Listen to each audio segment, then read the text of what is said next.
The cable news networks took it all live, the audio that is, as the Supreme Court heard Donald Trump's appeal of Colorado's highest court kicking him off the ballot because of January 6th.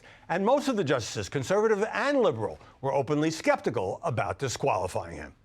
A goodly number of states will say, whoever the Democratic candidate is, you're off the ballot, and others, for the Republican candidate, you're off the ballot. That's a pretty daunting consequence. I think that the question that you have to confront is why a single state should decide who gets to be president of the United States. Justices from across the ideological spectrum, for better or for worse, saying this really shouldn't be up to Colorado. It seems to me that the votes are clearly on the side of overturning the decision of the Colorado Supreme Court. I listened today and I thought our arguments were very, very strong. And can you take the person that's leading everywhere and say, hey, we're not going to let you run?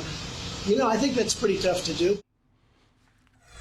First time I've listened to 2 hours of Supreme Court oral arguments. Robby, any question in your mind that the Supreme Court was extremely skeptical of Donald Trump being kicked off the ballot and is going to knock that down? Not at all. They asked all the right questions. They gave every indication that they think it would be too much of a blow to democracy. The thing Democrats are running on, they say democracy is at stake in this election. Yeah. But you can't have the other candidate on the ballot. We can't even give people the option to vote for him, even though he's not been convicted of the thing that would take you off the ballot, insurrection. There's a question whether what happened actually is an insurrection. These are all questions that have not been litigated yet. So to proactively strip Donald Trump from the ballot would be an incredible move. The justices were, I think, rightly skeptical of it. Yeah, even such liberal justices, Ameshia, like Elena Kagan and Ketanji Brown Jackson, while a bit more sympathetic to the idea that Trump, under the 14th Amendment, may have contributed to an insurrection, skeptically challenged the all-Democratic appointees on the Colorado Supreme Court about saying you can't vote for this guy.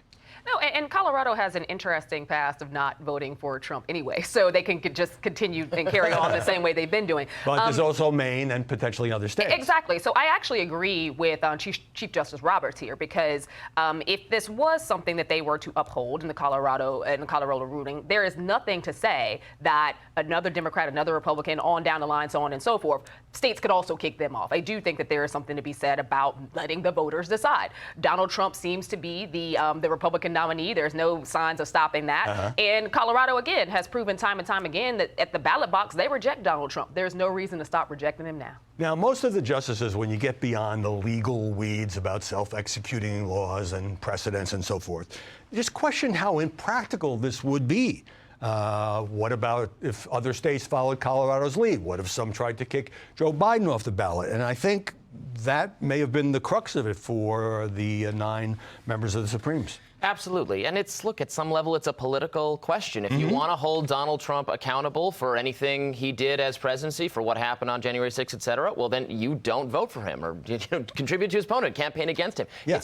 It's a fundamentally political question. And the Supreme Court hates political questions of this nature. Right, exactly. Yeah. They think it should be left to the people. And that's the whole premise of our democracy. So it is incredible to me that ostensibly the Democratic Party, again, who has made this such an issue, has taken this elaborate step. Also, the media taking steps to shield you from even hearing what Donald Trump has to say. How many times do they cut away from his speeches now? We'll get to that in a second. We're going to get to that. Okay. I won't take away from your But the other big case, Ameshia, a federal appellate panel, 2 Democrats, 1 Republican appointee, ruled against Trump's claims of full immunity this week, and saying this would be a license for any president or any former president to commit crimes and not be held accountable.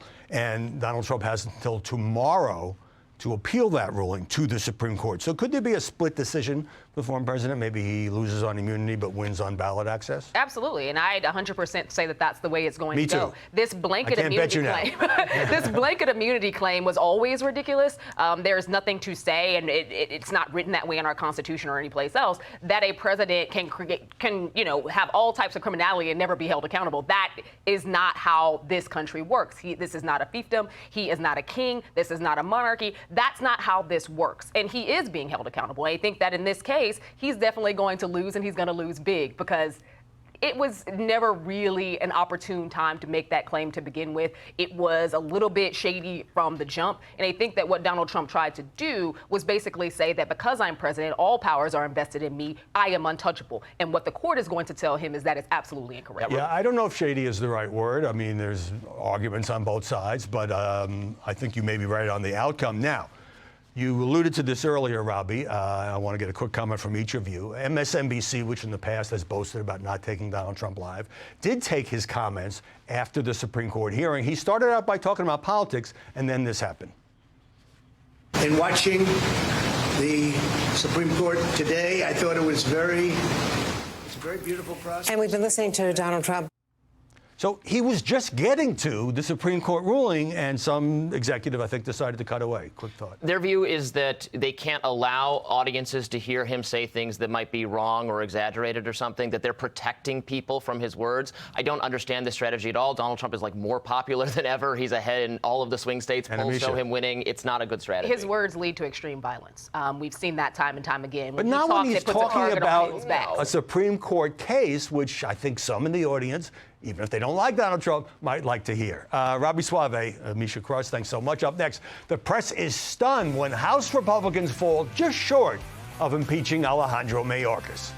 I'm Steve Doocy. I'm Brian Kilmeade. And I'm Ainsley Earhart. And click here to subscribe to the Fox News YouTube page to catch our hottest interviews and most compelling analysis.